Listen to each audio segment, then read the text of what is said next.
muuqaalkan uu ka duwan yahay muuqaaladii hore. hooyo Soomaaliyeed oo aad u dhibaataysan dhibaatada aan ka sheekeyn karin runtii ayaa maanta aragnay. marka waxaan rabnay in aad la wadaagtiin wax kasto aad ku awoodeen sababtoo ah adduunka ayaa walaal ugu yahay.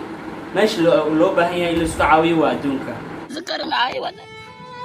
الدين ما برش الدين أو باهي أنا مسلم هاي ما أنت قرب وباهنا يا أنا برشد الآن تلمي اللي واي ما أنت أنا كلها waxay la murugotay xaaladda ay ku sugan tahay hooyadeed cunugta sirista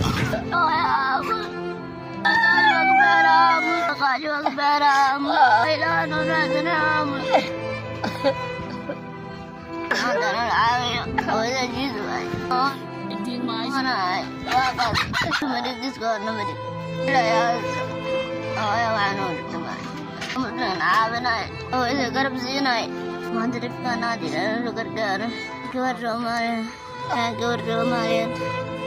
cunugta sirista aad arkaysaan waxay la ooyeysaa gaajo iyo ciil haysta.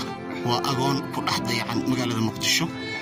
waxay rajeynaysaa inay maanta garab u noqon doonaan dadka muslimiinta ah. asaageed la mid maaha. waa cunug yar waa la murugooda markay igu tiri xalay waan qaday. waxaan ku codsanaynaa inaad maamada soo caawisaan. adduunka ayaa qolba iskugu yahay waa qof maskiin oo curyaan ah. waxaan rajaynayaa inaad ku tari doontaan qofkan wax ku tari karinna muuqaalka ha usii sheergaray oo hala sii wadaago walaalihiisa. waxaa laga yaabaa maanta adiga inaad qalbi haysatid laakiin iyada waa qof maskiin oo haddana curyaan ah. marka insha allah adigana ajir ayay ku tahay miisaankaaga ayayna ku kordhinaysaa haddii ilaa yiraaho muuqaalkana waa nala daawan doontaan. fariintooda ay u gaarto ummadda Soomaaliyeed walaal muuqaalkan u sheergaray say u arkaan dadka Ilaahay wax siiyay. halay waa qadeen wax ma hayste ilmaha aqoon waay duq waa yeele wiilaabe wiligiis waa dhalan waa idul saaran yahay oo ma shaqeey kara ana ma shaqeeysan kara waxaan sii hay male inta soo qaajaysan yahay korkay isku jirin yahay nin wax u taraay male. أولاد مقبو جبر مقبو ويل مقبو مغلسين حد ولا له ماليي وإحايا قاجو إحاشا جشو إحاشا أعتبر عيلة أولجي فبري عيلة أوله القلوة عيلة أولجيوغا أنا حليد أما دي أنا جشن ilaahu ceelka ka saar oo ilaahu uga saar sababta dadka muslimiinta ah. ilaahay u soo dir oo u noqdo awlaad garabkiisa istaagta. ilaahay dartiisa qof walba arka muuqaalka si sheegareeyo maamadaas waxa loo qabto ilaahay dartiisa waxa loo qabto. nambarkeeda kulay muuqaalka markaad daawateen meesha ka arki doonteen in asxaabta qaal assalaamu calaykum waraxmatullaahi tacaala wabarakaatuh. dhammaan asxaabta ku xiran janalka Cumar Bareejo official waxaan leeyahay dee meel walba joogtiin nabad ku noolaada iyo caafimaad. waxaan jeclaa intii maalin u tahay maalin wanaagsan inta haween u tahayna haween wanaagsan aan leeyahay. maasha allah muuqaalka hore uu ka duwan yahay muuqaalka ma soo jiida oo midqaana oo qalbiga naga tabto waaye. marka waxaan jeclahay muuqaalkaas kule in ila daawan doontiin. caawa waxaa ila joogo walaalkay Luqmaan ila joogo iyo walaasheeda Saacadiya ila joogto. marka waxaan leeyahay tafadal soo dhawaada walaalayaal. السلام عليكم ورحمة الله وبركاته. ولا قال يا سودو هذا القناة عمر بريجو. وأنا بالسلامة يا دمانتين ملباتون كنتوكتان وحل جو لقمان يا عمر ما شاء الله. عمر على جنة كيس بوسو وينا عاون مركز أصحابي وحرنا عاون وقالنا إذا لو ذاقمو إن شاء الله ولا عليه هرتا. أيضا سلام أصحابتي. السلام عليكم ورحمة الله وبركاته. ولا كفران جنالك عمر بريجو وين السلام رون أنت وحتى دين ولا لا أهدي وقالي caaw waxaan rabnaa inaan idin soo gudbino muuqaalkaas oo ka duwan muuqaaladii hore. runtii muuqaalkan uu ka duwan yahay muuqaaladii hore. hooyo Soomaaliyeed oo aad u dhibaataysan dhibaatada aan ka sheekeyn karin runtii ayaa maanta aragnay. marka waxaan rabnay in aad la wadaagtiin wax kasto aad ku awoodeen sababtoo ah adduunka ayaa walaal ugu yahay. meesha loo baahan yahay in la isku caawiyo waa adduunka. maasha allah asxaabta salaamantiin meel walba joogtaan baan salaamaya. run ahaantii maanta baashaalkii iyo qaraaxadii isla baashaalaya reaction binaca ma jiro. runtii waxaa waaye arrintan haddii wararkii uu ka dabaajiyo runta qalbiga ka taabatay maamo Soomaaliyeed aad u dhibaataysan waaye. walaa dhibkeeda meeshan lagu soo koobi karo. horta allah u gargaaro dhibkan allah ka dulqaado. waxaan leeyahay dee walaalayaal meel walba aad joogtiin adduunkaas sida u sheegay walaalkii adduunka walaal lagu yahay maamadaas kulley muuqaalkan waa daawan doontiin hadduu ilaahay kala noqdo qof walba u arkana mataqaana ii sheego muuqaalkasta sii sheegareeyo dadka walaaladiina la wadaaga muuqaalkaas run ahaanta muuqaal oo aad u xanuun badan waaye antarkii markaan daabtoolaata waa dhammaysan waaye qalbiga ay danqaday waa qofkaas oo aad u dhibaataysan maamo weyn waa adina oo maalid waaye marka waxaan ilaahay lambarkeedana meeshuu ku qoran yahay qofkaas ilaahay dartiisa loo saacideeyo haddii aadan waxba ku awoodin oo aadan waxba ku kordhin karin waxaad awoodaa in aad u sheergaraysid boqolaal kale boqolaalkaasoo oo wax ku gaardhin karto maamadaasi siduu sheega waaye lasii sheegareeyo asxaabta walaalada halala wadaago qaaliga waxaynu ka codsanaynaa inaad maamada soo caawisaan adduunka ayaa qolba iskugu yahay waa qof maskiin oo curyaan ah waxaan rajaynayaa inaad wax ku tari doontaan qofkaan wax ku tari karinna muuqaalka ha usii sheergaray oo hala sii wadaago walaalihiisa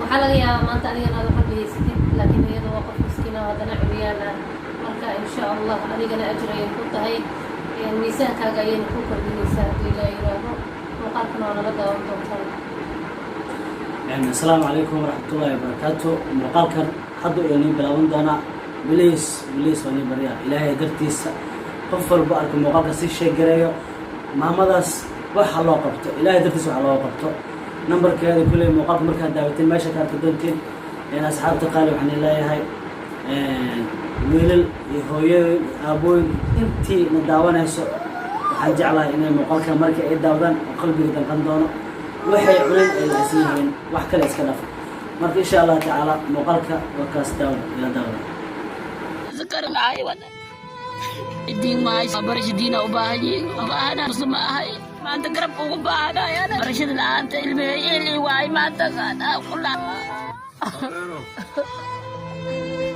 waxay la murugootay xaaladda ay ku sugan tahay hooyadeed cunugta sirista ah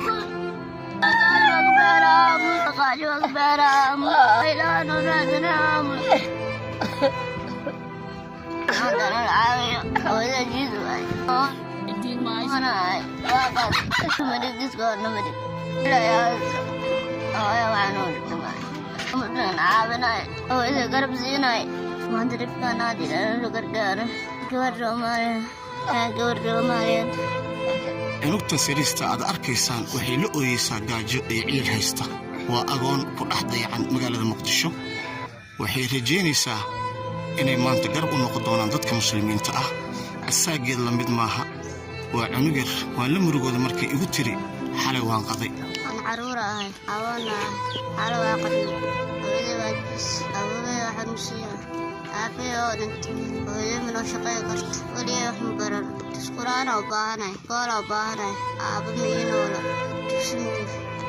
dugsi iskool ijee mii noola ismuugeysa maahays kan waa ka harnay ani walaalahey subxaan allah ilaahu ciilka ka saar iyo gaajada waxaa dareemi karo carruurtan agoonta ah dhibaatada xagga nolosha ay ku sugan yihiin qofka ilaahay subxaana wa tacaala awlaad uu siiyey iyo kuwa ilaahay subxaana wa tacaala ka rajaynaya inay awlaad helaan allahna uusan ka gelin ciilkan oo kale mar aan weydiiyey waxa ay ka codsanayso hooyooyinka naxariista badan ee muslimaadka iyo aabbayaasha waxay iigu jawaabtay sida tan fariintooda ay u gaarto ummadda Soomaaliyeed walaal muuqaalkan u sheer garay say u arkaan dadka ilaahay wax siiyey halay waa qadeen waxa ma hayste ilmaha aqoon waay duq waa yeelay weelaawe wiligiis waa dhalan waa idul saaran yahay oo ma shaqeey kara anan ma shaqeysan kara waxaan sii hay male inta soo qaajeysan yahay korkees ku jirin yahay nin waxa u taraay male awlaad ma qabo gabar ma qabo wiil ma qabo maqlaashin hadda walaalahey maaliyey وإحايا قاجو إحاشا جيشو إحاشا عيلا أولجيفا بريا عيلا أولهجلوغا عيلا أولجيوغا أنا حريد أما دي أنا جيشو إله عيلك كسار وإله أغسار صوبت ضدك مسلمين تاه إلهي أصدر وأنقض أولاد كربكيس استاكت شانا قاجي إي وحيوغي إيجيشو كوركي إيكم مجورو كوركي إيكم مجورو وحوباهنا soomaaliyey alle nooleeyo kor lee qaado ii daaweey aan u baahanahay midda kaleeto rag rafaad waa maraa laakiin tanoo kaleeto rafaad waa maray haddana waa ku joogaa way arku hesheen dhibaatada ihaaso dhibka ihaayo adukaaba arku hesheen ishiina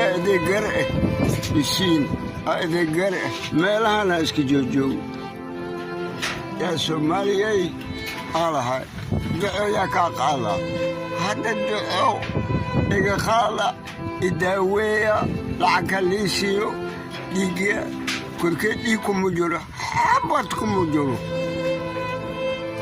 tacbana gabartaani gabarteegu we wax ma haysato aniin wax ma hayso maqlaysaa jiisu we gacanteeda qoyskan oo la daalaa dhacaya duruufta adag ee noloshooda aabba aan dhalin wax owlaad ah ilmo agoon ah iyo hooyo cuuryaan ah waxay fariin u dirsadeen ummadda Soomaaliyeed qof walba waxa awoodda ku caawiyo in loo sheergareeyo waa qayb ka mid ah badbaadada qoyskan waxaa laga caawi karaa furaashan 42 ma aqeyd waa aamana usmaan macow